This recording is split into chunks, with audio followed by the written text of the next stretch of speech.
Will you ever let someone back in your life after they tried to shamelessly break up your marriage? Personally, I never thought I would, but that is exactly what happened. For some background, let me tell you that my mother-in-law, Anne, never liked me. It wasn't because of me particularly. She was just extra possessive of her son, my husband Dominic. Anne's husband had divorced her and abandoned them when Dominic was 2. After that, Anne clung to him for everything.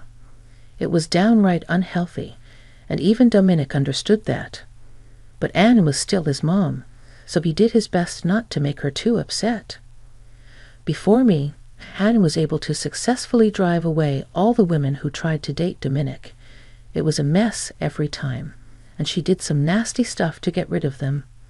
She had also tried several things with me, but I was stubborn enough not to flee because of her antics. I really loved Dominic. I'd state. Dominic also did his best to stand up for me. When we announced our engagement, Anne came to my house to beg me to cancel it, saying, "I can't lose my only son, Lila. You have to understand me. I don't have anyone else."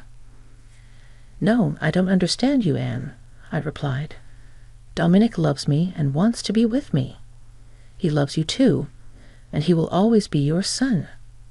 Why are you trying to destroy his happiness? He will always have a special place for you. I will not share him with anyone. He is my son, and I should be his everything. You better cancel this wedding and move away from him," she threatened. "If you don't do what I say, I will destroy you." "I'm asking you nicely. Go away," I insisted. I put my foot down and refused to do as she said. In retaliation, she literally canceled my entire wedding, pretending to be me. She also tried to get me fired from my office. Dominic now understood the severity of the situation and finally went no contact. We had a small wedding and lived happily for 5 years without Anne in our lives. Several years passed, and we shut down all contact with Anne. We also ended up having a beautiful son named Jason. Dominic and I were very happy, but I could tell he was sad his mom wasn't there to share his happiness. His armor was starting to chip, and I knew he would give in sooner or later. And when Anne contacted us from a new number, desperately begging for forgiveness, Dominic broke down and said, "Please give my mom a chance, Lila. I know there is a lot of bad blood between you two, but I'm the only one she has. I want Jason to know his grandma." Believe me, Dominic, I want that too. I want Jason to know his only grandmother since my mom is already dead. But I don't feel comfortable having her back. I simply don't trust Anne, I admitted. "She's really sorry, Lila. Just give her a chance and let's see. You don't have to worry. I'm sure she will never hurt Jason. She isn't a monster," Dominic pleaded. "It would mean the world to me if you agree," he added. I gave in, guys. I didn't want my son and husband to despise me for not giving Anne a chance. It had been years, and Annie really did sound remorseful. We met with her without Jason, and she did offer what we felt to be heartfelt apologies. So after a long period of careful consideration, we resumed contact. We didn't go all out at once. Dominic and I were super careful and slowly started to build back the relationship. She was only allowed supervised visitation with Jason and didn't get to take him anywhere without us. Annie never complained and even acted civil around me. However, my instincts were still screaming, and I felt weary. I could see that Anne still hated me, and no matter how hard she tried, I saw right through her. But there was nothing I could do about it. Dominic was happy to have his mom back, while Jason also ended up having an amazing relationship with her.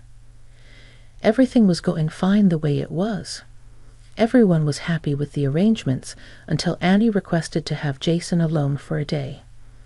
Apparently, she wanted to bond better with him and said that she deserved it after listening to us for 2 years. Dominic immediately dropped him off at Anne's house that day. When I was back to pick Jason up, my worst nightmares came true. Anne and Jason weren't home. Instead of panicking immediately, I decided to think rationally. They may have gone out to the park or to a restaurant. With that hope in mind, I called Anne to ask her where they were. However, Annie wasn't picking up the phone. The fear inside me grew, and I started to get really scared. Nothing had prepared me for what I was about to find out. When Anne finally picked up the phone, I said, "Where on earth are you, Anne? I came by your house to pick up my son, but none of you are here. The door is also locked." "It was a nice surprise, wasn't it, Lila?" she replied cryptically. "I don't understand what you're trying to say, Anne. I need to know where you are and where my son is," I demanded. "You would really like to know, wouldn't you, Lila? What if I am not in the mood to tell you where we are?" Anne teased. "I'm a very straightforward woman and don't like beating around the bush. I always come straight to the point and am vocal about everything I do," I responded with irritation. Anne's stupid game is really getting on my nerves. I also had no idea why she was being this way. She did sound super cheerful and mischievous. That was a pretty big red flag, and I was starting to get bad vibes from her. "I'm sorry, Anne. I am not in the mood for jokes and games right now. It's pretty late, and Jason needs to have dinner and go to sleep. He has school tomorrow. So I would really appreciate it if you could tell me where you are," I said firmly. "No can do, Lila. Like I said, I don't feel like telling you where we are. But don't worry, your son and I are having a lot of fun," Anne replied. "This is all irrelevant information, and I need my son back right now. If you don't want to tell me where you are, you better come back home immediately and hand Jason over." "I am not playing around," I warned. "I'm also not playing around, Lila. You want your son back? Well, guess what, my dear daughter-in-law?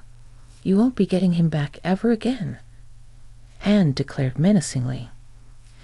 That was the moment when I knew something was horribly wrong. My blood ran cold, and millions of bad thoughts raced through my brain. I was afraid of Anne doing something stupid. I knew she was up to no good. I wish I would have listened to my gut. I actually started to shake a little from fear. Anne's tone changed drastically when she told me that she won't be giving Jason back. It was threatening and downright mean. It sent chills down my back, and I forced myself to remain calm.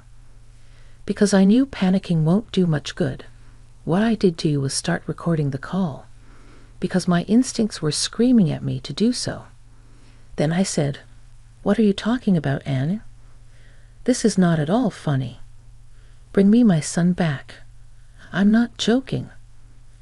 "I'm not joking either, Lila. I'd already told you that you won't get your son back. God, I wish I could see your face right now." "Please, Anne, don't be like this. You're making me panic. This is not okay. I need Jason back. Just tell me where you are, and I will pick him up." Annie laughed at me while I was in a panic. Yes, guys, she straight up started to laugh at my useless attempt to make her talk. Even over the phone, I could tell that she was acting very unhinged. Now I was getting even more scared and didn't know what to do. I had half a mind to jump into my car and go looking around town to find them. But then again, I was still hoping Anne was scaring me or simply messing with me out of spite. Well, I was right about one thing. She did everything out of spite, but things were worse than I had imagined.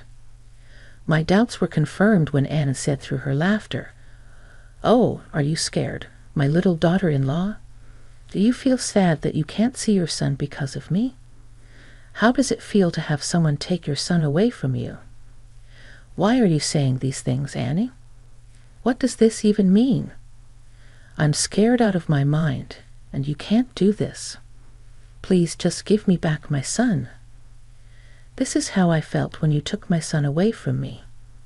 It doesn't feel so good when you are the victim, does it now, Lila?" "What are you doing, Annie? You are acting insane. You don't know what you're doing. For God's sake, drop this madness. You didn't stop pursuing my son when I told you to stop. You didn't listen to me when I told you to go away from our lives. You didn't even end your wedding when I begged you to. When I took matters into my own hands, you turned my son against me and made him go no contact. Do you think I would let you get away with that? Absolutely not, Lila." It was then I became sure that Anne was acting out of spite. Her hatred for me had absolutely made her lose whatever little sanity she had. I can't describe to you guys how nerve-wracking it was to listen to her talk. The more she talked, the more I was starting to shake. My mind was full of fear, and I kept pacing her driveway, unsure of what to do. I continued talking to her, saying, "What you were doing and saying is absolutely ridiculous, and I didn't make Dominic go no contact with you. It was his decision along with mine. He loves me and I love him. If you had just accepted this, you would have been in our lives." "Oh, stop that nonsense, Lila. My son has no use for you. We were happy even before you made your disrupting appearance in our lives. My son had started to divide his attention and love. I wasn't going to sit by and watch it happen. You were truly delusional, Anne. You can't expect your son to stay single forever. This was bound to happen someday. We are happy, and you should understand that." "Well, I don't care, Lila. I'm unhappy. I needed to do something about it. I asked you nicely many times to go away from our lives, but you ended up taking away my son too. I had to do something. I needed to do something, and I finally did it. I stole your son from you, just like you stole my son from me." I couldn't believe what I was hearing. My mother-in-law was so unhinged that she kept her anger within her for 10 years. She was waiting for us to let her back in so that she could teach me a lesson. She was truly insane, and the thought of her harming my son brought tears to my eyes. With the phone shaking in my hand, I put her on loudspeaker while I furiously typed a message to my husband detailing everything. Meanwhile, I was also trying to stay connected to Anne, hoping that I would be able to get some clue about where she was. I carefully said, "Listen to me, Anne. You need to cut this out.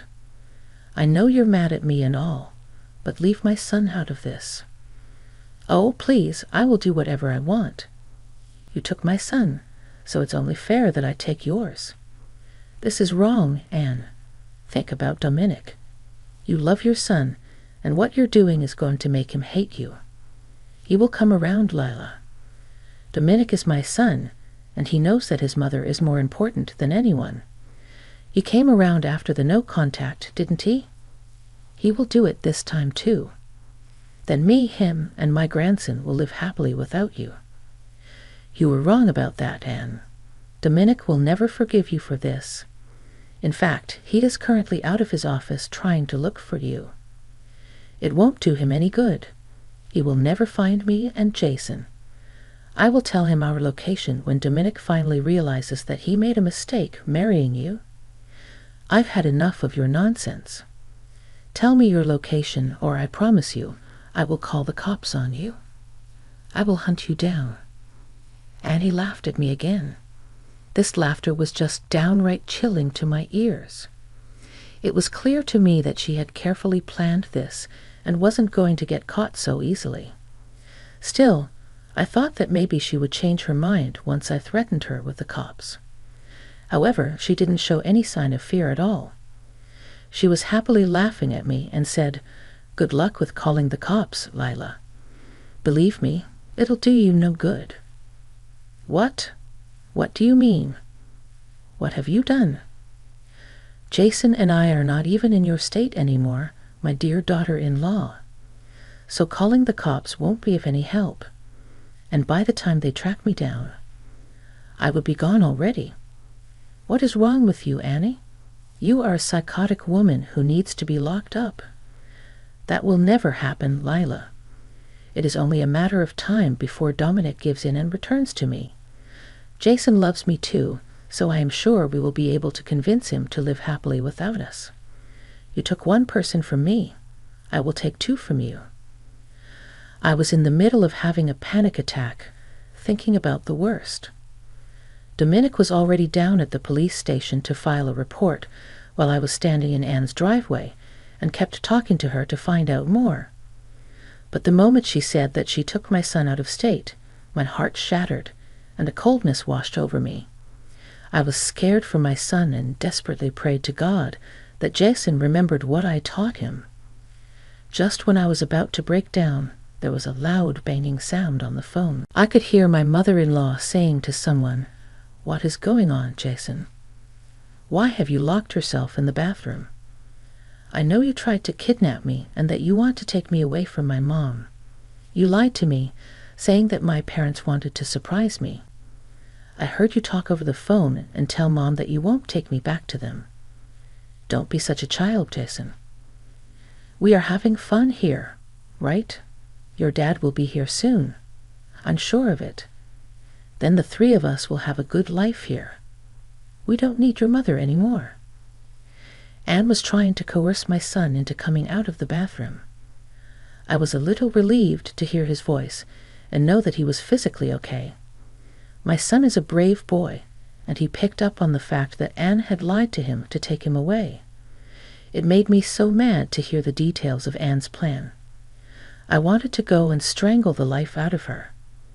Anne was distracted in her attempts to get Jason to cooperate, but I took this chance to yell over the phone and talk to Jason, hoping that he would hear me. "My baby boy, Jason, Mom is here. I promise you and your dad will get you out of this. Jason, be brave for me, please. There is no use trying to make false promises to your son, Lila.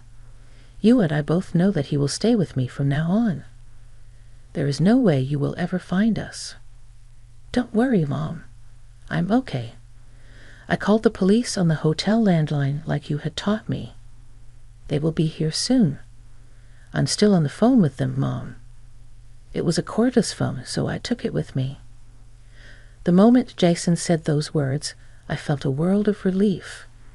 The shaking in my legs slowly started to go away, and a deep sense of pride also resided in my heart. My son hadn't forgotten the little lessons that I had taught him. Despite loving his grandmother, he was able to recognize exactly when she was being a danger to him. My boy is clever and brave. Hearing the fact that he had not only called the cops but also locked himself so that Anne wouldn't harm him was super clever. He remembered all my teachings and used his own presence of mind to make sure he was safe from Anne as much as he could. I continued to talk to Jason, trying to give him some encouragement, while Annie absolutely went crazy at him. "What did you do, you little devil? You called the cops on me, Jason. I'm your grandmother. You think?" "I didn't teach my son anything, Anne, and he knows exactly what to do when someone becomes an unsafe person. He is not stupid, unlike you, Anne. Your game is up. I can still take him away, Lila. He's still with me, and you don't even know where you are. Jason, there is no use trying to call the cops. I will take you and leave again. You won't be able to do that, Grandma. The 911 lady is saying that the cops are already at the hotel, and you can't get me out before they come. I won't come out, Mom. We're in Colorado. Come and get me, Mom." It blew my mind to hear that Anne had literally taken my son 2 states over. Yes, she made sure that we wouldn't be able to reach him in a short time. I wouldn't have known their location if Jason hadn't revealed this little information. My boy did everything possible to make sure he could be rescued. I was fuming at Anne's audacity, while she continued to make displeased sounds at Jason and said, "It was a mistake bringing you, Jason. You are a wicked child just like your mother. That wouldn't have worked either, and your son would not have supported your insane behavior. In fact, he is reporting you to the cops just as we speak. No, he wouldn't do that to me. Dominic wouldn't do that to his own mother. Why haven't you asked him then? I'm already at the police station. You can ask your son if he supports what you've done. That's right, guys. While talking to them, Dominic had driven over from the police station, which was just a few blocks away from Anne's house. He had already reached the place and looked very angry and worried. I had been texting him throughout this time, so he knew how Jason had protected himself. Our goal now was to keep Anne distracted till the cops barged into her hotel room. I immediately handed Dominic the phone since he was ready to burst with anger. He roared at Anne and said, "Mom, what have you done? How dare you kidnap my son and think I would support you? How could you do this? Why are you so angry with me, Dominic? I only wanted my son back. I wanted you back, so I did this. I didn't hurt Jason. I just wanted to teach your wicked wife a lesson. Don't you dare insult my wife and try to justify your actions, Mom. You are the wicked one here, and no one else. After what you did today, I regret ever getting back in contact with you." "What? How could you say that to me, Dominic? I'm your mother. I should come before anyone else in your life. Your wife has poisoned you against me." "That's it, Mom. You need to stop talking. I don't want to hear another word from you. The fact that you won't even take responsibility for your actions says everything I need to know. I have already filed a police report and will be pressing charges against you, and I will make sure you go to jail." "What? You want me to go to jail?" "Absolutely. Mom, you are going to pay for what you tried to do. You are never getting forgiven. We will be filing a restraining order, and don't even think about coming back into our lives again. You are dead to me." Dominic was super angry and literally poured his heart out. He was willing to put his mom in jail now that he knew how horrible she could be. I was proud of my husband for standing up to his mom and making her face some serious but well-deserved consequences. Anne, however, was devastated and kept crying about how unfair it was. She went on for like a minute before the cops barged into the hotel room. When the cops came, Anne soon turned to begging us to save her. She cried and screamed about how she made a mistake and would never do this again. She was desperate, but no one listened to her. Dominic and I literally cried into each other as we heard the cops arrest Anne and rescue our son. Our nightmare was finally over. After the cops arrested Anne, they took Jason down to the police station to keep him safe until Dominic and I reached him. We immediately booked a flight and went to get our precious son back. Jason cried a lot when he was back in our arms. We cried with him too. We promised never to let him out of our sight again, and we also awarded him heavily for being such a clever boy. We went back home when the cops told us that they didn't need us in Colorado anymore. Anne was still in jail when we left Colorado. She had spent most of her money on the hotel and flight, so she couldn't pay her bail. Everyone in the family knew what she had tried to do because we told them. All of them were extremely horrified and went into contact with her too, so she couldn't get anyone to post bail for her either. Anne did end up going to jail like everyone had wanted. She did seem remorseful at court when she saw us, but the damage was done. The judge didn't go lightly on her either. She went through a psychological evaluation, and it was found that she didn't have severe mental health issues. So Anne was just a plain bad person. She actually got a jail term of 5 years. Dominic and I rejoiced when we heard her sentencing. We also got restraining orders that we will continue to keep as long as we can. Jason has been put into therapy to deal with what happened, but he is still the happy kid he was. My family is finally free from that poisonous woman, and we are happy to be back safe and sound in our home.